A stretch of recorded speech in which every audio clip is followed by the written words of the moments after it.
Pega sua Bíblia, por favor. Abra o Evangelho de Lucas, no capítulo 14.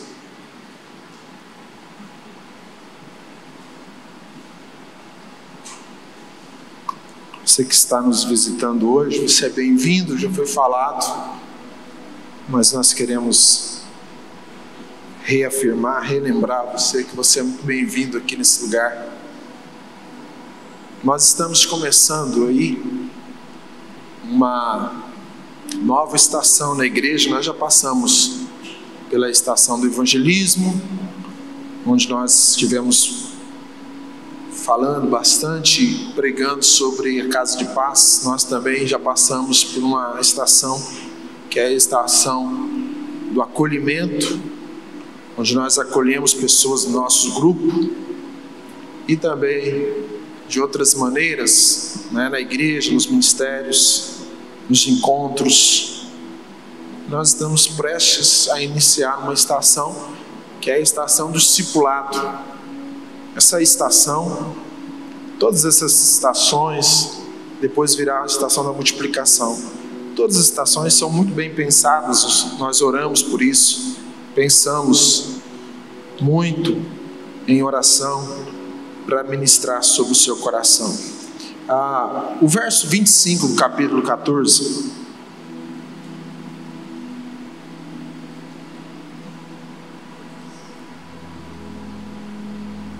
nos diz assim: grandes multidões acompanhavam Jesus, e ele, voltando-se, lhes disse: se alguém vier a mim e não me ama mais do que ama seu pai, a sua mãe, a sua mulher, os seus filhos, os seus irmãos, a sua irmã e até a sua própria vida, não pode ser meu discípulo. E quem não tomar a sua cruz e vier após mim, não pode ser meu discípulo. Pois qual de vocês, pretendendo construir uma torre, não se assenta primeiro para calcular a despesa e verificar se tem os meios para concluir? Para não acontecer que, tendo lançado os alicerces e não podendo terminar a construção, todos os que a virem zombem dele, dizendo: esse homem começou a construir e não pôde acabar. Ou qual é o rei que, indo para combater outro rei, não se assenta primeiro para calcular se com 10.000 homens poderá enfrentar o que vem contra ele com 20.000? Caso contrário, estando o outro ainda longe, envia-lhe uma embaixada, pedindo condições de paz. Assim, pois, qualquer um de vocês que não renuncia a tudo que tem, não pode ser meu discípulo. O sal é certamente bom, mas se o sal se tornar insípido, como lhe restaurar o sabor? Não presta mais nem para a terra, nem para a morte, destrume. Lança-no fora. Quem tem ouvidos para ouvir, ouça. Essa é a palavra de Deus. Fecha os seus olhos, Pai. Nesse momento nós vamos meditar na Tua palavra e nós queremos ouvir a Tua voz. Queremos que os nossos ouvidos agora, Senhor, sejam sensíveis, a nossa mente, o nosso coração, para essa Tua palavra. Muitas vezes existem muitas distrações tentando nos roubar esse tempo tão precioso da Tua presença, mas tira isso agora.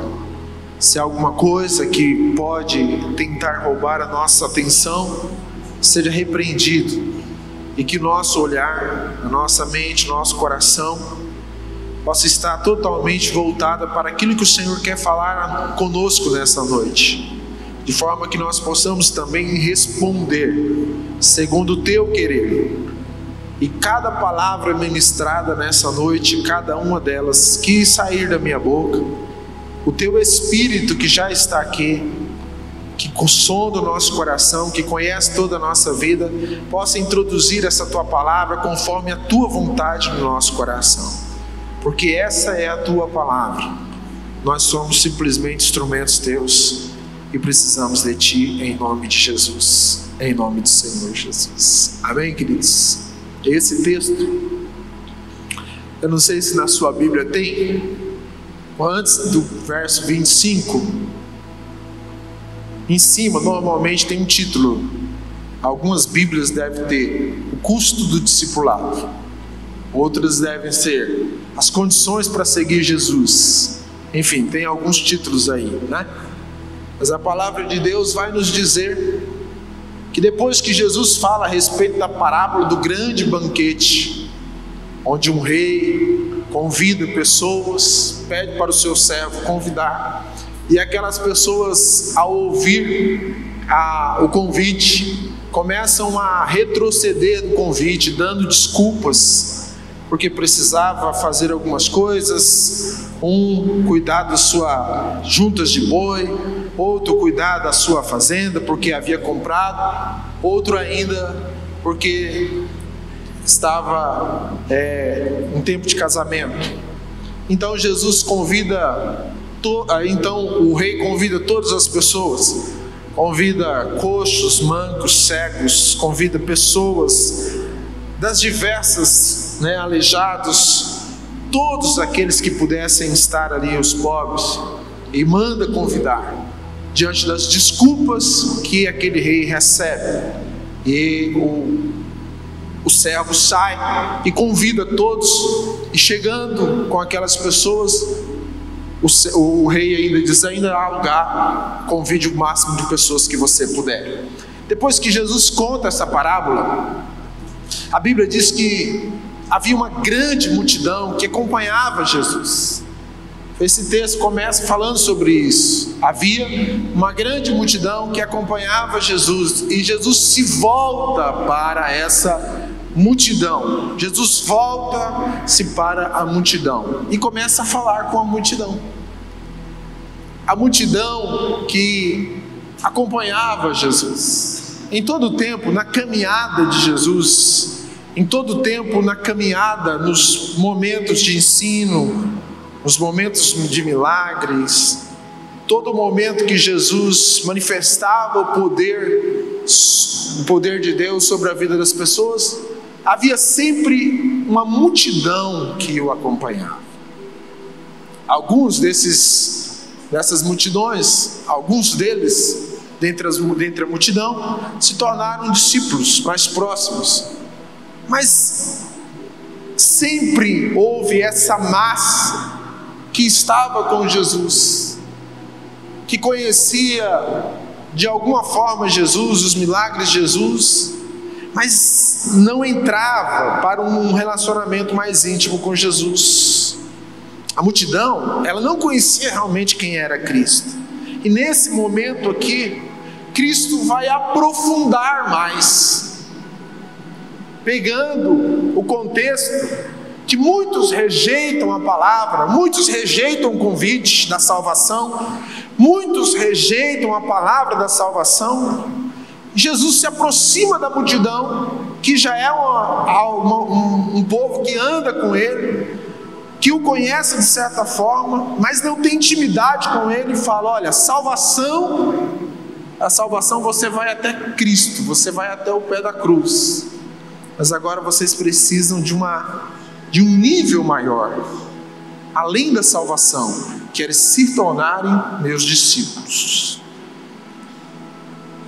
Então Jesus vai estreitar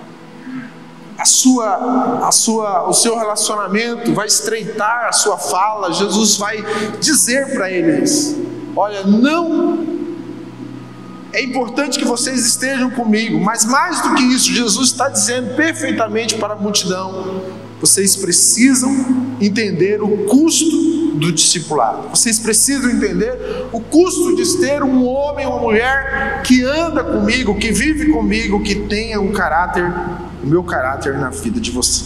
E por isso Jesus vai mostrar isso aqui para a multidão.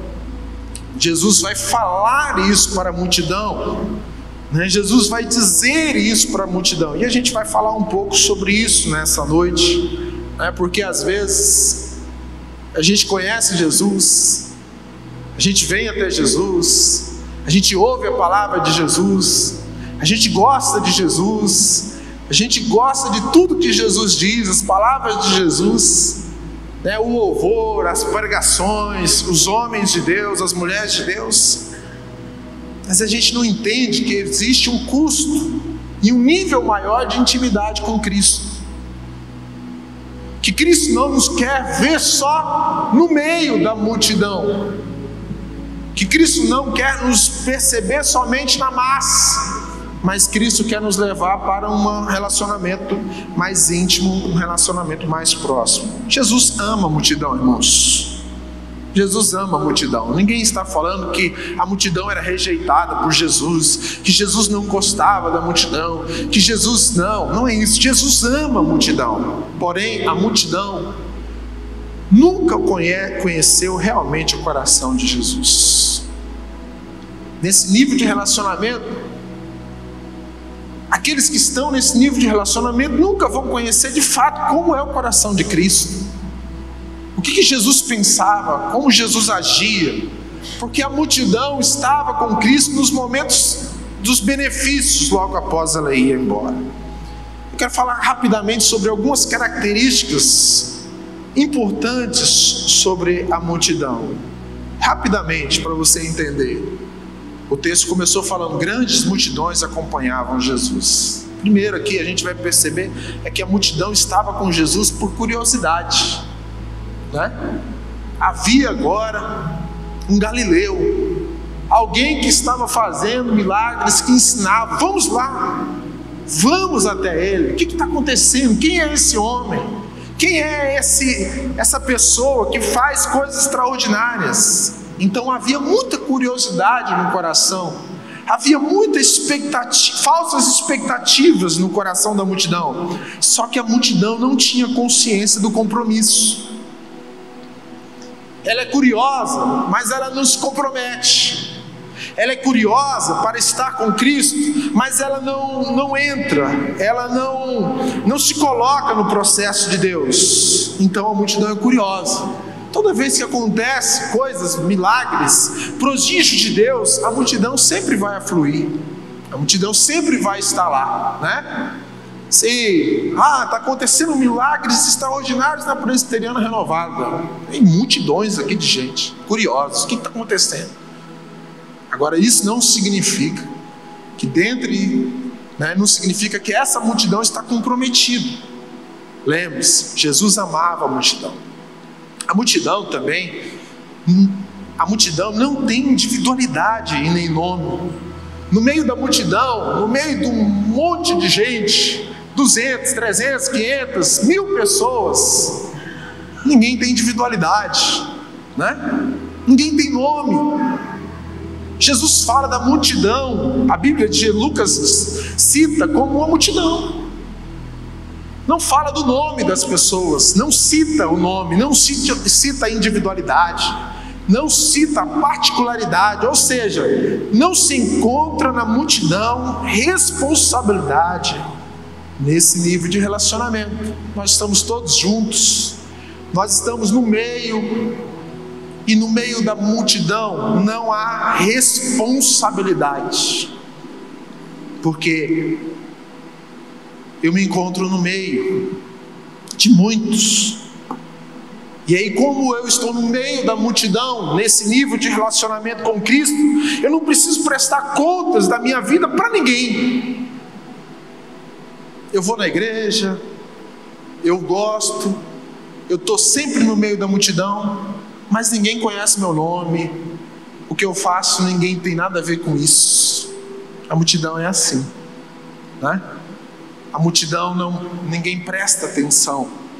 A multidão é neutra, ela é indefinida, não há nenhum senso de compromisso. A mesma multidão que grita, que exalta a Deus, que exalta Jesus, é a mesma multidão que vai gritar crucificando junto com os religiosos.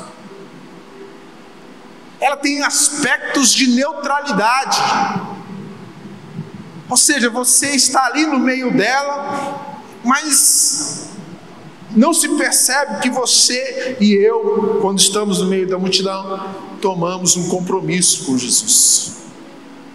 Eu posso estar com o Senhor hoje, na multidão, e amanhã não querer mais, porque eu estou na multidão, né? Enquanto há curiosidade, enquanto há prodígios, enquanto há falsas expectativas, eu estou ali. Mas se acabou tudo isso, eu não quero mais, porque eu não tenho compromisso, eu não conheço bem quem é o Cristo. Outra característica da multidão é que ela segue Jesus segundo os seus termos e não nos termos de Cristo. Eu sigo a Cristo segundo os meus termos. Eu sigo a Cristo segundo a minha maneira. É da minha maneira, do meu jeito, é do meu modo. Eu louvo a Deus do jeito que eu penso, do jeito que eu quero, e aí a gente começa a usar expressões bem assim na multidão. Eu não senti que é de Deus.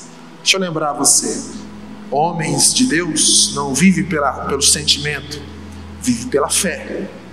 Aquilo que está na palavra, aquilo que está nas escrituras, aquilo que Deus diz.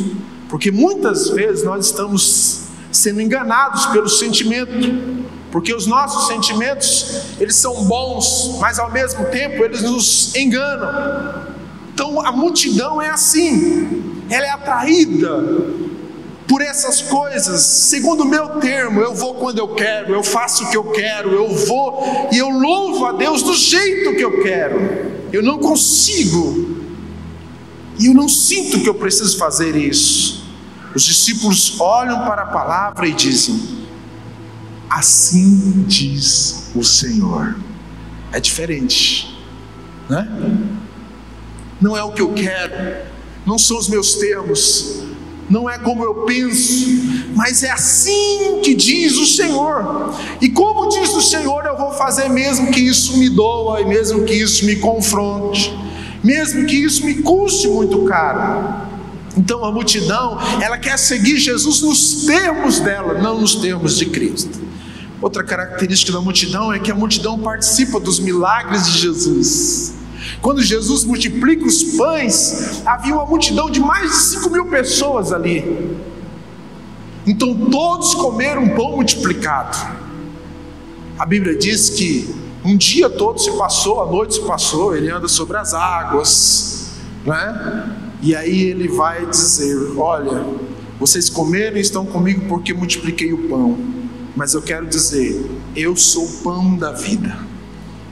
E aquele que não comer da minha carne e não beber do meu sangue não tem parte comigo. E a Bíblia diz que muitos se escandalizaram com essa palavra e disseram: duro é essa palavra, dura é essa palavra para nós. Nós não conseguimos nos relacionar com isso, é muito difícil para mim, porque muitas vezes, quando Cristo nos chama para viver um nível mais profundo de relacionamento com Ele, nós que estamos no meio da multidão falamos: isso é muito duro para mim, é muito difícil, eu acho que eu não aguento, eu não quero. E aí depois que Jesus olha para os discípulos e diz, muitos discípulos também que estavam ali próximos, deixaram Jesus, Jesus fala: e vocês não vão embora? E Pedro diz: para quem iremos nós, se só tu tem palavras de vida eterna? Não é para onde, é para quem. O discípulo, ele pode ser confrontado. O discípulo, ele entende. A multidão não. A multidão é esse corpo. A multidão é uma cinza, é uma massa cinzenta, é algo que está ali. Jesus se preocupa com a multidão. E por isso, por se preocupar com a multidão, por aqueles que estão perto, mas não estão próximos, né? Provoca o coração da mesa para entender e para segui-lo e dizer que eles precisam ter consciência do custo de viver uma vida mais próxima com Deus. Vocês estão andando comigo, vendo tantas coisas, mas a partir de hoje vocês precisam entender que viver comigo exige mais do que simplesmente olhar por cima da cerca ou do muro e dizer: olha, como Ele é maravilhoso. Eu preciso que vocês deem passos mais próximos da minha presença, e isso exige, tem um custo. Tem um custo. Isso se chama discipulado. É ser discípulo. E o que é ser discípulo de Cristo?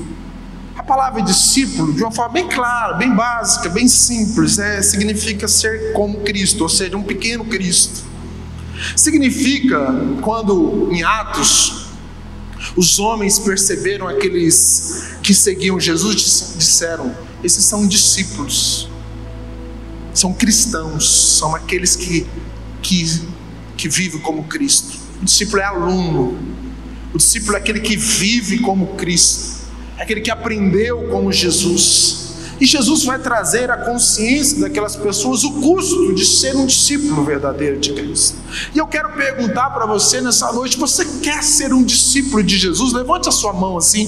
Todos nós queremos ser discípulos de Jesus, amém? Ser discípulo é uma bênção, mas Jesus vai trazer algumas palavras aqui que às vezes a gente interpreta mal.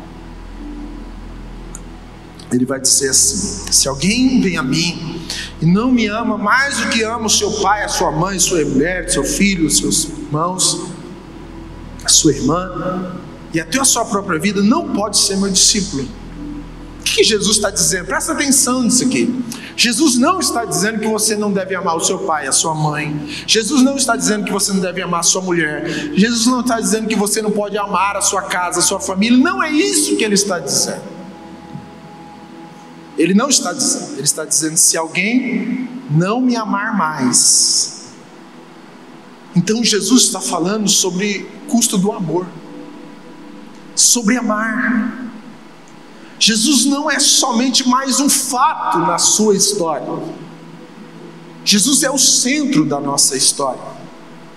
Então essas palavras que muitas vezes nos chocam, que nós pensamos: mas eu não vou deixar, não é isso. Não, nós precisamos ter uma boa interpretação da Bíblia para pensar como Jesus está nos ensinando. E Jesus está dizendo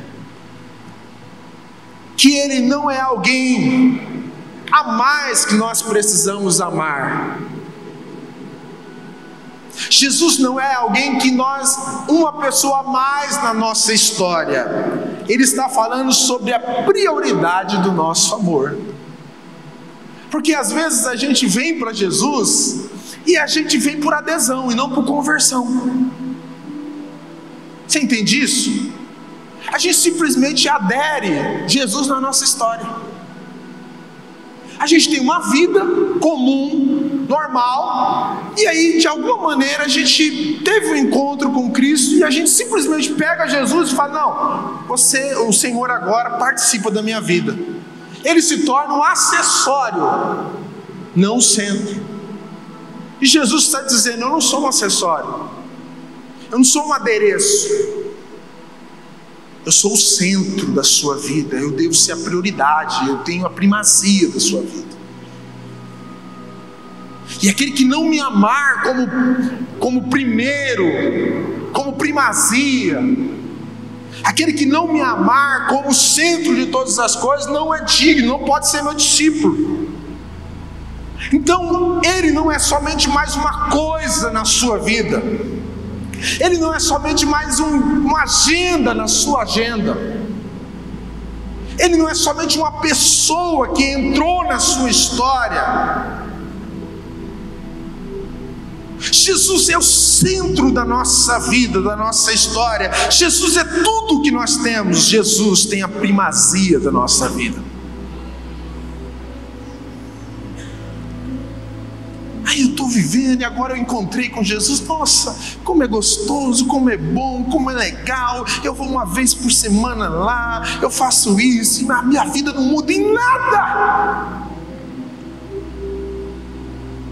Não é isso não.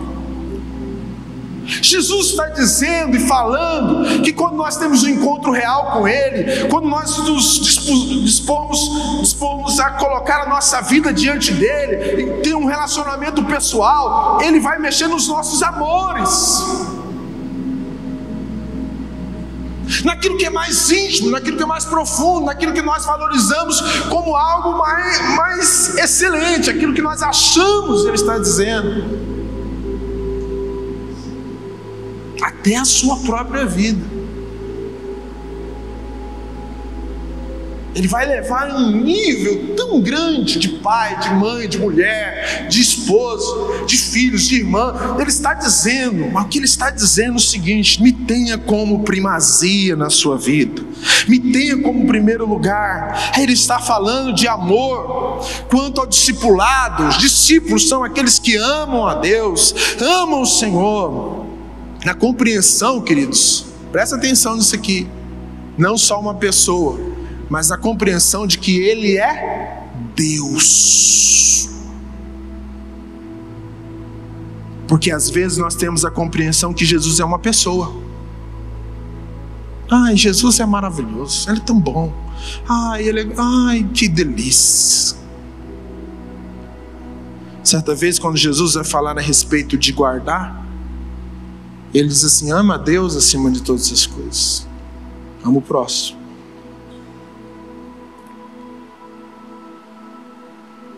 E aqui Ele está nos falando o seguinte: eu sou Deus, eu não sou uma pessoa.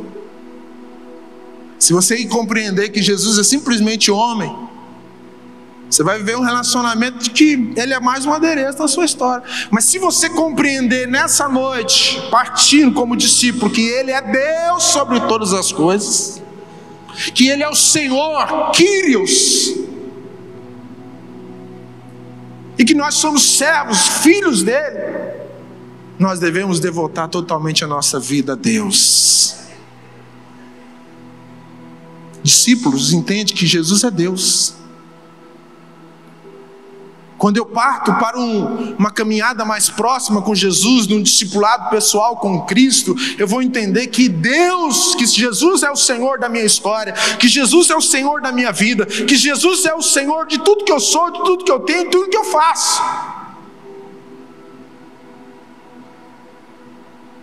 Então tenha Cristo, saiba que o Senhor é Deus. Ele é o Senhor e nós somos servos dEle. E como servos dEle, nós fazemos a sua vontade, a vontade do Senhor. E que a gente começa a viver isso, entender isso, só num processo de discipulado, irmãos. Não é numa pregação qualquer, não é uma pregação só. A partir do momento que você convive com a presença de Deus, os seus amores vão sendo trocados, seus amores vão sendo derrotados. Você vai entendendo aquilo que Paulo diz em Filipenses no capítulo 3.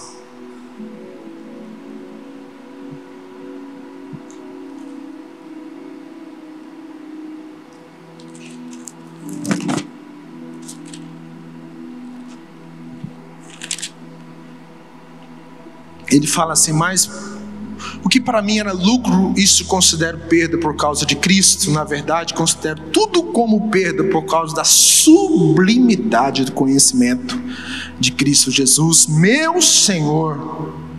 Por causa dele perdi todas as coisas e as considero como lixo para ganhar a Cristo e ser achado nele, não tendo justiça própria que precede de lei, mas aquele que é mediante a fé em Cristo, a justiça que procede de Deus baseada na fé. O que eu quero é conhecer Cristo e o poder da sua ressurreição, tomar parte do seu sofrimento e me tornar como ele na sua morte, para que de algum modo alcançar a ressurreição dentre os mortos. Essa é a palavra de Deus. Ele vai mexer nos seus amores, né? Ele vai mexer nos seus amores, vai mexer no seu coração. No discipulado, a gente consegue ajudar as pessoas a fazer isso, sabia? No discipulado, a gente entra num processo de vida. Eu sei que é uma das palavras mais faladas hoje em dia, processo, né? E às vezes as pessoas esquecem que a Bíblia fala muito de processo. E se tem uma coisa que a Bíblia insiste, é no processo de discipulado. E você só se tornará um discípulo verdadeiro de Jesus se você se submeter ao processo de Deus. Porque a Bíblia vai nos mostrar que assim como o povo de Israel saiu do Egito, e o Egito demorou muito para sair do coração de algumas pessoas, a caminhada com Jesus no discipulado vai ajudar você a amar a Deus cada dia mais. No processo do discipulado, você precisa de alguém para te ensinar, você precisa de alguém para caminhar. Agora outra coisa, o verso 27 vai nos falar, presta atenção, o verso 27 vai nos falar: e quem não tomar a sua cruz e vier após mim, não pode ser meu discípulo. Jesus vai falar aqui de cruz. Jesus vai dizer que para seguir e ser discípulo, existe um custo aqui, o do sofrimento, ou da identificação. A gente precisa se identificar com Cristo. Na salvação, nós vamos até a cruz, mas Jesus nos incentiva a tomar a cruz. Jesus nos incentiva a ser discípulos de Jesus. E é tão interessante isso, porque às vezes a gente trata, nós que às vezes estamos na igreja, a gente trata discipulado como um programa. A gente trata discipulado como uma opção. A gente trata discipulado, eu não quero ser discipulado. Não tem essa hipótese. A gente precisa ser discipulado se nós queremos caminhar. Paulo, quando fala aos Gálatas, no capítulo 2, se eu não me engano, verso 7, ele diz assim: vocês caminhavam bem, e o que fez vocês parar no caminho? A Bíblia toda vai nos mostrar que nós estamos numa caminhada. Por isso que a Bíblia trata a gente como peregrinos.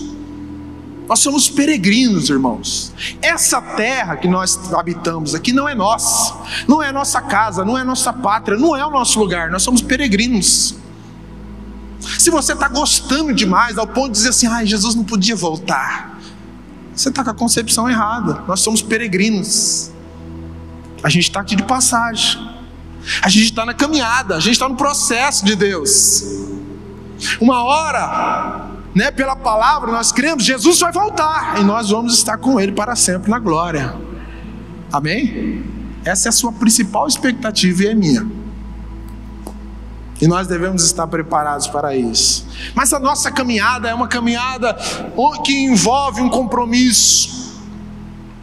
Nós temos que assumir os termos de Cristo. Por isso que Jesus está dizendo que aquele que não tomar a sua cruz e negar a si mesmo, ou seja, a cruz é um símbolo sim de sofrimento, de humilhação, de negação do eu. E aqui quando a gente fala de negação do eu, isso aqui é muito difícil para a gente, porque a gente gosta da gente. E não está errado de você gostar de você, mas quando você vem para Cristo, Jesus está no trono, deve ocupar o trono da sua vida, da sua existência. Você tem que sair da cadeira, E Jesus tem que estar no centro da sua existência. Então nós teremos que assumir os termos, ficaremos expostos, sairemos da nossa zona de conforto, seremos confrontados por Ele. Quando vivemos em Cristo, morreremos para nós mesmos e viveremos a vida em Cristo. Por isso Jesus diz que precisamos negar a si mesmo. Por isso que nós não andamos segundo a nossa vontade, mas vivemos pela vontade de Deus Todo-Poderoso. O meu corpo, o seu corpo, a minha humanidade, a sua humanidade, nem queria estar aqui hoje. Porque se você vivesse pelo corpo, pela sua vontade, pela sua própria natureza, você não desejaria essas coisas. Mas o Espírito de Deus que habita em você, Ele coloca sede de Deus no seu coração. A tua alma e a minha alma tem sede de Deus, tem desejo do Senhor. Então a primeira parábola que nos fala aqui, ele vai contar duas parábolas. A primeira parábola que ele conta é a respeito de alguém que vai construir. Mas antes de construir, ele precisa construir uma torre, ele precisa calcular o custo da construção, porque se não calcular, começa a construir, lá pelas tantas, na metade, acaba o dinheiro, acaba tudo, e aí fica aquele monumento que não acaba. Isso é vergonhoso, Jesus diz. Jesus está dizendo que quando a gente vai entregar o coração, uma vida, se colocar diante dele, nós precisamos entender que isso tem um custo. Nós precisamos entender que isso tem compromisso. Jesus está falando que não basta ter entusiasmo, tem que ter reflexão do que você está fazendo. Essa vida com Deus é uma vida comprometida, é uma vida que te requer, né, responsabilidade, compromisso. Você tem que abrir mão de coisas para estar com Deus. Jesus está falando sobre isso, porque muitas vezes a gente vive a vida com Deus só no entusiasmo. Ai, Deus está aqui, maravilha. Aí na segunda-feira Deus acabou para você. Você vai lembrar de Deus no domingo que vem. Essa vida com Cristo, ela exige de nós, ela tem custo da negação de si mesmo, ela tem o custo da cruz, ela tem o custo do processo, ela tem o custo de viver uma vida devotada para o Senhor. Por isso que é tão importante você e eu saímos daqui acompanhados de alguém que já conhece Jesus, para nos ensinar, para nos abençoar, para pegar na nossa mão e nos ensinar a negar a si mesmo. Sabe, às vezes a gente tem entusiasmo, mas a gente não compreende que o custo de seguir Jesus de perto. A segunda parábola que ele conta tem a ver com um rei que já está na batalha. E lá na batalha, ele sabendo que o outro rei que vem contra ele, vem com um dobro de pessoas, de soldados dele, muito mais numerosos do que ele se assenta, examina, vê o custo disso e toma uma decisão de ficar. Ele precisa tomar uma decisão da sabedoria. Eu fico vivo e tento paz, ou eu vou para a batalha e corro o risco da morte. Jesus está falando que o discipulado envolve consciência e sabedoria. Eu preciso ter consciência e tem que ter sabedoria do Espírito Santo na minha vida para aplicar aquilo que Deus tem no meu coração. Eu também tenho que ter sabedoria na minha caminhada cristã para compreender que sozinho eu não consigo. Preste atenção nisso aqui. Muitas pessoas estão na igreja frustradas na caminhada cristã porque estão andando sozinhos. Elas foram bem até um tanto no caminho, mas vieram as lutas, vieram as dificuldades, vieram os problemas, vieram os desafios, e elas ficaram no caminho, como o povo de Israel ficou no deserto no caminho. Por isso que é necessário que você não ande sozinho. É necessário que alguém te ajude, um irmão mais experiente te ajude, uma pessoa, não precisa ser um pastor, um amigo, um colega, alguém da igreja que já andou um pouco mais na caminhada, chegue com você e fale assim: olha, não precisa temer tanto, Jesus nos ajuda no processo, porque aquele que começou a boa obra haverá de completar. Nós estamos no processo da vida, calma. É assim mesmo, muitas vezes nós vamos tropeçar, muitas vezes nós vamos pensar em desistir, mas se você está junto de alguém, alguém vai te ajudar. Mas se você fica sozinho, anda muito, pastor, minha vida espiritual era uma bênção, eu orava, eu lia a Bíblia, eu fazia as coisas, nossa, eu ia na igreja, mas agora eu estou frio. Será que não está na hora, em nome de Jesus, a gente reconhecer nessa noite de forma sábia e falar assim: eu preciso de ajuda de alguém.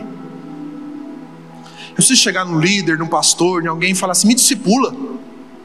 me ajuda, me ensina os princípios cristãos, me ensina a batalhar essa batalha, me ensina a correr essa corrida, me ensina que armadura que eu preciso para vencer, porque quando vier as lutas, eu sei, sabiamente pela palavra de Deus, me desviar dela. Eu sei sabiamente pela palavra do Senhor, batalhar as batalhas pela oração, pela palavra, pela verdade. Mas eu preciso de ajuda de alguém. Eu preciso de discipulado, eu preciso de alguém que me ajude a fazer isso. Por isso Jesus está falando sobre a consciência e sabedoria. Quando alguém não vai para a guerra, mas olha, não, eu não tenho condições. Eu não tenho condições com 10 mil soldados de ir contra 20 mil e ganhar a guerra. Eu não tenho condições de batalhar essa batalha sozinho. Eu preciso de ajuda, eu preciso de alguém que me ajude. Isso é humildade. E em nome de Jesus você vai perceber que a sua vida não será mais uma vida cristã frustrada. Isso não significa que você não terá batalhas, mas essa pessoa que vai caminhar com você vai te ajudar. Ela vai equipar, você vai poder confessar, não, né, como se diz, não os seus pecados, mas as suas tentações. Olha, eu estou com dificuldade, eu estou com problema, eu estou enfrentando isso. Uma pessoa, um discipulador, alguém sábio pela palavra de Deus, vai te ensinar a vencer isso. Por isso que a gente tem que sair da multidão e ir para o nível do discipulado. Mas por que Jesus, aliás, então Jesus, ele entende,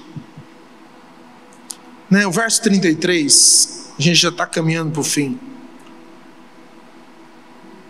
O verso 33 diz assim: pois qualquer um de vocês que não renuncia tudo o que tem, não pode ser meu discípulo. É a terceira vez que ele fala sobre não poder ser discípulo. E aqui ele está falando sobre o custo do desapego, falando de alguém, né, que precisa colocar Jesus em primeiro lugar na sua vida. Ele está falando que o que nós temos, as nossas posses, não pode nos possuir. Não é o problema você ter alguma coisa, bens, coisas. Não tem problema de você ter até fortunas, não tem problema, desde que isso não tenha você. Então submeta tudo que você tem por amor a Cristo. E o verso 34, 35, eu quero finalizar com isso, falando sobre o custo da utilidade, né? Jesus fala sobre o sal, que quando nós temos um encontro com Cristo, deixamos de ser barro para ser sal. O sal é certamente bom, mas se o sal se tornar insípido, como lhe restaurar o sabor? O que Jesus está falando aqui? Jesus está dizendo que o sal é bom, o sal é saboroso, o sal tem um valor autêntico. O sal, uma comida sem sal é o quê? Uma comida sem graça, né? Hoje em dia o sal não perde mais o teor como antigamente, mas naquela época perdia. O sal é algo extremamente valoroso naquela época. E Jesus está dizendo que o sal é bom, mas se ele perde o seu sabor, ele se torna insípido, ele não serve mais.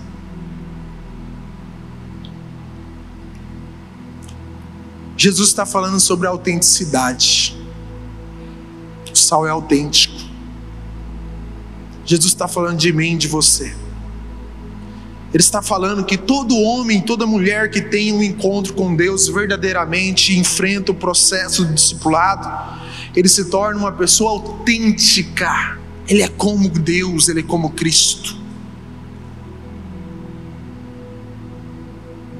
É aquela espécie de autenticidade, onde você olha Cristo e você olha o discípulo e fala: esse discípulo aqui é autêntico, ele é como Cristo.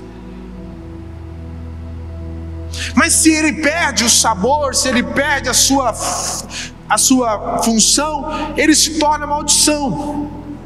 E a gente precisa entender que, como discípulos de Jesus, nós temos uma enorme utilidade quando nós somos autênticos, somos como Cristo. O sal gera sabor na comida, irmãos. E o sal, nessa geração, nessa época, nesse tempo, nessa vida, ele gera o sabor.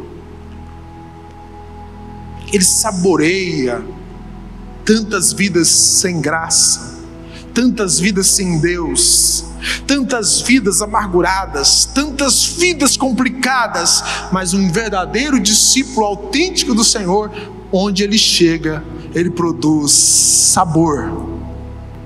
Não é isso que acontece? Você faz a diferença. Onde você chega como verdadeiro e autêntico discípulo de Jesus, as pessoas olham e falam assim: você tem uma palavra de Deus para mim. Você traz luz, você traz clareza, você traz bênção, você traz paz, você traz palavras de vida, você traz palavras que acalentam o coração das pessoas, você confronta quando é necessário, mas você abraça, você ama, você é diferente.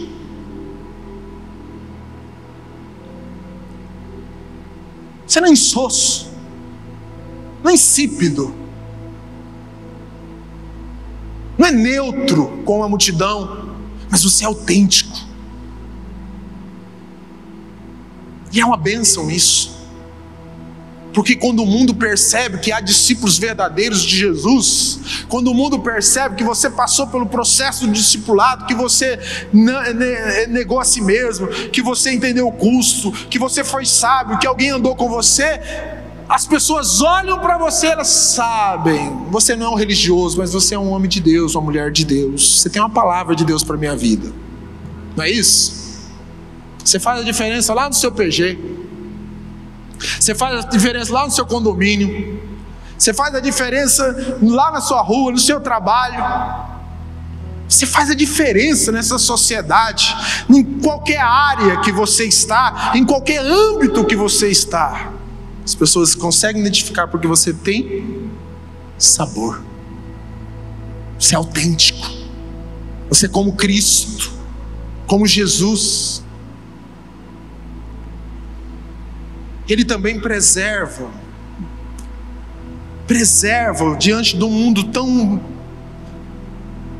complicado, deteriorado, diante de tantas coisas.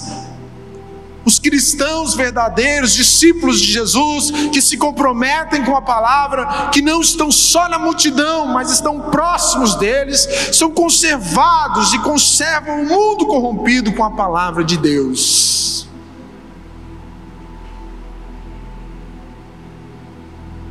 Nós conservamos esse mundo com a palavra de Deus, com a sua vida.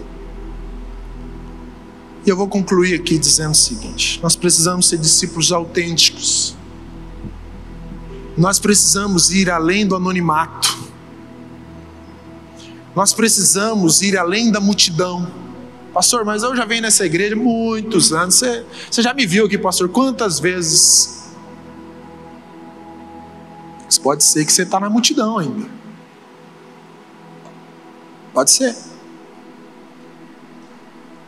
Aí você e eu precisamos de uma intimidade maior para um processo de discipulado, onde nós vamos ter agora nessa estação muitos discípulos, muitos discipuladores, onde nós nos envolvemos com academias bíblicas, nós envolvemos com a palavra de Deus, uma instrução do Vida na Vida, uma pessoa levando o outro a Cristo, e tudo isso nos leva a fugir do anonimato e da multidão para um compromisso maior com Cristo, com Jesus.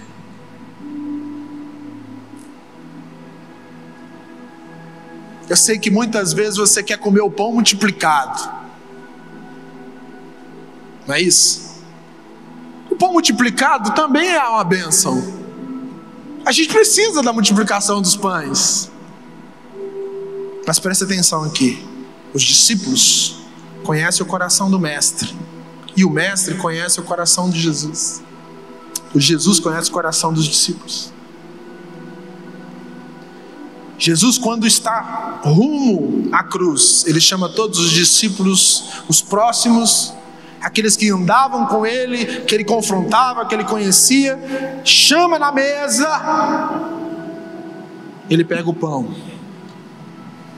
e diz: esse é meu corpo, que é dado em favor de vocês, comei dele. Ele pega o vinho e diz: esse é meu sangue. A multidão não entendeu, mas eu estou mostrando para vocês o que é. Bebei dele. Os discípulos vão enfrentar muitas dores, mas os discípulos conhecem o coração de Deus. Se tem uma bênção na nossa vida, é ser verdadeiramente discípulo de Jesus. Se tem um custo, mas é a melhor decisão que você pode fazer nessa noite. Não ficar só olhando, não ficar só na multidão, mas dar um passo em direção a Cristo e falar: Senhor, eu quero assumir a responsabilidade, eu quero assumir o compromisso, eu quero estar diante do Senhor. Essa igreja está pensando nisso, a nossa igreja aqui, a tua igreja está pensando nisso. Pensando em gerar não multidão, mas gerar discípulos, porque um dia nós estaremos diante do Senhor. Você sabe disso? Um dia nós estaremos diante dele, do Senhor. E nós, como pastores aqui, a gente fica muito preocupado com isso, porque se fosse só para ter multidão, a gente poderia fazer um show pirotécnico, mas a gente está lidando com a obra de Deus. É obra de Deus isso aqui. E todos nós um dia estaremos diante do Senhor, dos senhores, e teremos que prestar conta diante dele. E quando nós chegarmos diante dele como discípulos verdadeiros do Senhor, ele vai dizer: aproxima-te, toma o que é teu por direito, pode entrar. Você quer ficar na multidão? Perigoso. Você vai comer o pão multiplicado, mas isso não garante. Mas se você quiser dar um passo de fé e de compromisso, Jesus te chama para o discipulado. Jesus te chama para ele abrir o coração e falar para você: esse é o meu corpo, esse é meu sangue. Ele nos chama para a mesa hoje, e na mesa nós vamos estar na presença do Senhor. Fique em pé.